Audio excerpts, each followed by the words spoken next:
Britain, a nation of fairness, a beacon of equality, or so we tell ourselves, but scratch beneath the surface and a darker reality emerges. A two-tier justice system where the scales of justice are tipped by the weight of your wallet.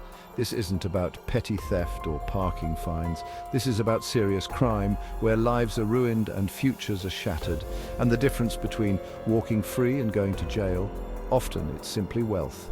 This is the story of two Britons. One where the privileged few can buy their way out of trouble.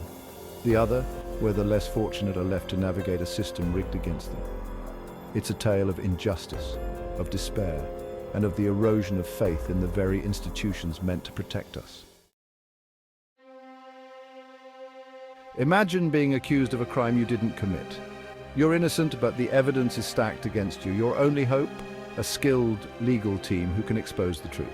But what if you can't afford the best lawyers? What if your only option is an overworked public defender juggling dozens of cases?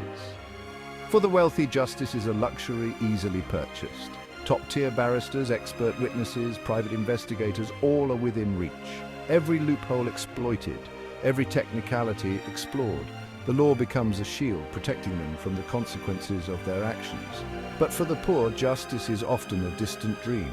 Legal aid cuts mean many can't even afford basic representation. They face a stark choice: plead guilty to a crime they didn't commit or risk a harsher sentence fighting a losing battle. The odds are stacked against them, the system designed to grind them down. The impact of this disparity is devastating. We've all heard the stories. The celebrity who walks free after a drunken assault while a single mother is jailed for stealing food to feed her children. The wealthy businessman who escapes with a slap on the wrist for financial fraud while a struggling student faces years behind bars for a minor drug offense. These aren't isolated incidents. Studies show that people from disadvantaged backgrounds are far more likely to be found guilty, even when charged with similar offences, as their wealthier counterparts. The justice system, meant to be blind, sees all too clearly the size of your bank balance. The consequences are far-reaching. Families are torn apart, lives are ruined, and the cycle of poverty and deprivation continues, fueled by a system that perpetuates inequality. Section 4. Faces of Injustice. Consider the case of Christopher Jeffries. Wrongfully accused of murder, he spent months behind bars, vilified by the media. His only crime? Being an eccentric loner who couldn't afford to fight back.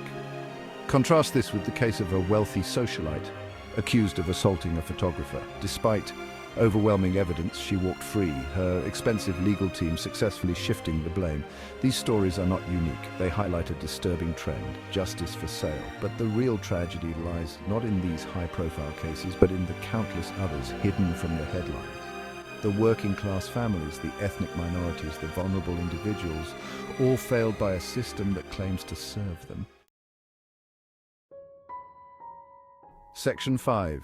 Echoes of the past. This two-tier system is not new. It's rooted in centuries of class division and inequality. From the days of debtors' prisons to the harsh penalties imposed on the working class during the Industrial Revolution, the law has often been wielded as a tool of oppression. The echoes of this past resonate today. While we may no longer have debtors' prisons, the impact of poverty on the justice system is undeniable. Those who can afford to buy their way out of trouble do. Those who can't are left to face the full force of the law.